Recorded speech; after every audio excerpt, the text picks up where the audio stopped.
All right, welcome back. This is Charles, And this is Newman. Hey, everybody. and we're back with the second edition of our Civil War game from 1863. It is late March 1863, and basically what we're going to do now is we're going to show you the different theaters of war, what the initial setup was at that time, and what my moves are for this turn. Oh, there we go. This is working again. Okay, so we're going to start off here in Texas. We basically have three small forces in Texas. General Magruder, or not, sorry, that's General B. He's got well, really nothing much up here. What is that? It's about 3,000 men, mostly cavalry. Against a pretty similar a Union force that's in New Mexico. These guys are just going to hold tight. Yeah, just There's B. Okay. Yeah, B's just going to basically do a standoff with the guys in New Mexico. We have General Huger down here with a small force. Huger started out in the east. He was in charge of the sort of northern North Carolina district and did not do a good job with that. Burnside ended up basically taking all of the coast of Carolina, all the forts, didn't really put up much of a defense, and as you can imagine, now he's in the middle of nowhere in Texas. So wait a He minute. effectively was shipped west. I mean, essentially In the game or history? no, historically. I mean, basically, we're starting off from a historical standpoint. So, I see. historically, Huger was here in 1863. He's in the middle of nowhere. Perfect. And I was always surprised with this because Magruder, who's just south of him, has another very tiny force. So I say tiny. I mean, these guys only have a couple thousand men, no artillery. Part of that's even militia. And Magruder did a decent job on the peninsula, really deceiving McClellan. I mean, General McClellan was always, he sort of wanted to be deceived, but somehow he ended up out here. And his stats are not bad. 3-2-3. That just means that he's, really a kind of above average general. Huger's stats 2-1-0. Yeah, and not so good. You'll hear people talk about this when in the game. Like, we have strategic, offensive, and defensive, and strategic, your average is 3, and for offensive and defensive, your average is 1. So 2-1-0 is below average, or 3-2-3 is above average. Just for lack of a scientific explanation, that's what that means. The able Richard Taylor here, if we moved into Louisiana, he's going to go to Port Hudson with his new division of 2 regiments. And you'll see that his stats are 201, but that's just in the game. If you make a division, you get reduced stats the first time, but they'll go back up. Okay, so basically, we're just going to leave 1 cavalry regiment in Alexandria, and Taylor's going to be shipped here to Port Hudson, and General Gardner has a decent-sized force, and he's faced off by Banks, which has about double his size. Okay, so anyway, what do you think of the situation? Are you surprised the Union hasn't really done push much in Texas at all? Yeah. No, I guess they haven't. But they do have New Orleans, and is that what you're? Are you headed there? Or are you going to try to? That's a good question. I mean, obviously, it'd be nice to take back New Orleans. I think what we're going to see once we sort of look at all this, the Confederate position is it's difficult. In fact, my opponent, he's sort of emailed me and says he's not even going to mobilize unless he really needs it, which is a confident player. And he's right to be confident. I mean, the Union is really outnumbered us. They've taken lots of territory. I'm just going to briefly go up here to Arkansas. We're still holding Fort Smith. Small force, what does he have? 5,000 men, 8 cannon, against a larger force by Curtis. We assume it's larger. We actually don't have enough intel to say what's there. So what I'm going to do is I'm going to send my Indians from the Indian Territory, led by General Waddy, to Hindman and to reinforce, and hopefully that's going to hold. We do hold Little Rock, and by the way, Little Rock is an objective city, which just means that, it's just trying to represent historically losing Little Rock, or obviously New Orleans, Vicksburg, Jackson. They were big deals, and basically your people lose faith in you. So. And what you did was you clicked on. I just clicked on this third one. It shows strategic towns, and if it's a strategic town's important, and then if it's blinking, it's actually upgraded to an objective city. And here are the objectives: Richmond, D.C., Memphis, etc. Okay, let's take a look at Vicksburg. This is really the famous campaign of this time. In the West, 63. In 63, what do we have? We have Pemberton, General Pemberton in Vicksburg. An interesting character. He's not even from the South. I believe he was born in Pennsylvania, married a Virginian, started off in the war in South Carolina. Of course, the South Carolinians didn't trust him, being a northerner. Right. Davis really liked him. The president of the Confederacy shipped him west out to Vicksburg.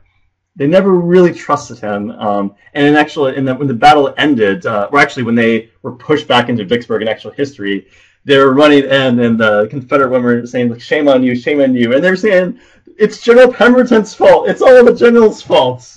Huh. So just being from Pennsylvania, really... They just scapegoated him. Well, it just... Because they lost in Vicksburg. They lost control of the Mississippi. So historically what happened was, Grant's right here.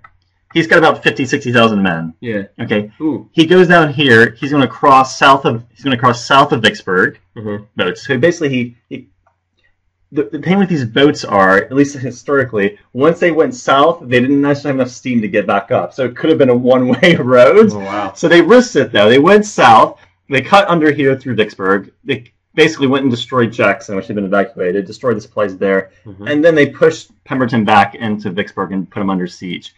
Now, Pemberton had historically conflicting orders. Davis said, hold it at all costs. Okay. Johnston, who was one of the other... This is Joe Johnston, of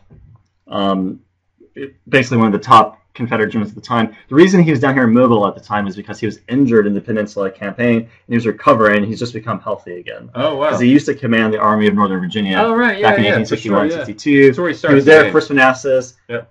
He was injured at the Peninsula, and famously he ordered his aide to go get his sword and pistols, which were like in the firing line because they were precious to him. And they got him. Anyways...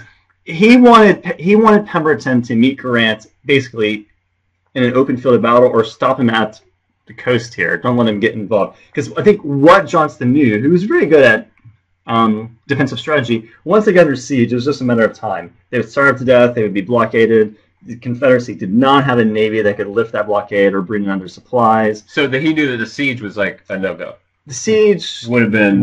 The siege, you're going to lose a siege. Right. In fact, in the Civil War, you must always lose a siege. Right. Eventually. And same in the game. In the game, yeah. It's very difficult to withstand a siege over long term unless you have a way to resupply, and usually you don't. Okay. So what Grant did historically was he just would go down here. I think he actually probably got in the boats, and they went past the Vicksburg cannon, the coastal cannon that fired at the ships had bad fuses. Most of them didn't do much effect on the Union ships, so they were able to sail by with minimal damage. He crossed in, destroyed Jackson, basically pushed Pemberton back, defeating him at the field of battle. And the siege lasted. It's March. We know that they surrender historically when? July 4th. And that's why Vicksburg did not celebrate July 4th for like the 100 years after that. It took them 100 years to get over it. I did not know that. Now, one final comment on this. Historically, Grant did let them march out rather than send them to prisoners of war camp, and that's because he didn't have enough transport ships to get them to the north. Makes sense. So basically, historically, they marched out to here, and then... Now, what's interesting about playing the game is we know that going into siege doesn't work, so we're not going to do that. Right, yeah. Now, my opponent's going to counter that too, but I'm still going to make it difficult for him. I'm going to split up my force, and I've created effectively an army, which is there, and then I have 2 corps, and Johnston's going to command a 3rd corps. Pemberton's army, just the Army of Mississippi, will hold here, and then the associated corps are going to go south, they're going to go east, and kind of go over here to near Jackson. Yeah. Johnston's going to come from Mobile, and he'll create a corps next turn. And we're splitting up our force into four units. Now, of course, that's risky to split up your force, but I believe that it gives us, they'll be able to communicate with each other. Yeah, we're all going to be adjacent, right? And it's going to be risky for them to attack here or here if we can get there this turn before Grant decides that I can move there, which I believe we can. Okay, it's going to be risky for them to do that. Coastal attacks are risky. They're very rare in the American Civil War, for really a number of reasons. And I think if we can get him there, we can basically. And Grant knew this. I think Grant even went farther down south. So if he goes farther south to here, what I'll have to do is but we'll still have this, and then I'll need to basically move forces here and here. Yeah. So we're going to meet him in the field of battle. Yeah. We're going to use our interior lines, and we're going to hopefully defeat him. Yeah. Grant is their best general. That's what we're going to do. Western Tennessee is gone. Missouri is gone. Gone. It's gone. The Union's taken it. Yeah. We do have what's known as the Army of Tennessee. They have very little luck historically. We'll see how we do with them here.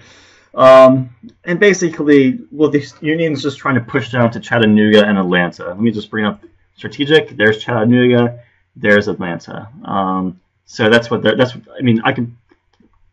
That's probably a pretty good guess of what they're going to try to do here as well. I mean, there's really not a lot else to go for, really. I mean, there's nothing else strategic until really Montgomery, which is way down here. So that's probably going to be what they're going to go for. I'm just going to spread out a bit. We'll have the Army, or one corps, basically stay here. Hardee's corps is going to go to the left. Hardee's. Wheeler's cavalry will maintain a position there, and then I'll just have Morgan here. Just going to sit tight, except for I'm just going to just move one corps to the left. In case you're wondering, our army is about 45,000 men, maybe approaching 50,000 men in total. What are we faced by? The Army of the Tennessee is 50,000. 50,000 men. Good yeah. God. That's not a lot, really. No. I wish we had another 20. We're faced by a superior force, probably about 75,000, I would guess. And they have other men sort of roaming around here. Florida, what is that? They have the Union's taken St. John's, Fort Marion, Duval, i.e. Jacksonville. I'm just not going to worry about this. There's not huge strategic items down here, so I'm going to send my small force that was sort of watching over them to Savannah, kind of have everyone converge upon Savannah. I'm a bit nervous about Buford here in the Department of the South. I don't want them to be able to take it. Beauregard, General Beauregard is holding South Carolina. We kind of a bit of a standoff here in North Carolina. As I mentioned, Burnside's campaign took all of North Carolina historically. We have Wilmington. What is that? Goldsboro. I'm going to bring up another overlay. These are, you see the flashing there? Those are depots, and those basically are where our supplies are stored, and then they're transferred on. So we can't really lose this and this. If we lose this and this, our Army of Northern Virginia will have supply trouble, which we don't want. Okay, here's Virginia. We have a really, really strong army. Just to kind of give you an idea, Stuart has 9,000 cavalry. Lee has a couple divisions, about 16,000 men. Jackson is just 34,000 men. Good God. Longstreet has another 20,000. Yeah. What is that? I mean, it's probably approaching about 80 or 90,000. We got some smaller forces here in Richmond and in the Valley. We're probably about 100,000 plus men in Virginia. I'm going to spread out a line from Fredericksburg through Albemarle and Culpeper. Just basically, we're going to have 3 corps go here. Longstreet's going to take up the left flank. We'll have Jackson in the middle. Lee will hold the center. We basically have this adjacent line. When everyone's attacked, they're going to reinforce that position. We'll see what Hooker does. Hooker wasn't a bad general. He sort of just lost his nerve historically at Chancellorsville. Famously, a cannonball smashed into his house, and then it just all went downhill. Cannonball ruined Jackson had already flanked him at that point. It was all just downhill, and then they just went back, and then nothing ever. That was it. That was basically his only battle he really did with the command. What I would like to do is once I get this in place, is to come back and hit the Suffolk-Norfolk area and try to take it back. The problem is, you can see this, my transport capacity is 0. What? I have no railroad or river capacity. Because I've used some of it this turn just to get them sort of positioned. So what we're going to do, we're going to spend our limited resources on basically buying railroad, some river capacity. And I think I'm going to also recruit some Marines and 1 militia unit in Texas. And that's it. All right. So that's late March 63. We'll see you next time, and we'll have some return results. We'll see what the Union does. Bye. Bye.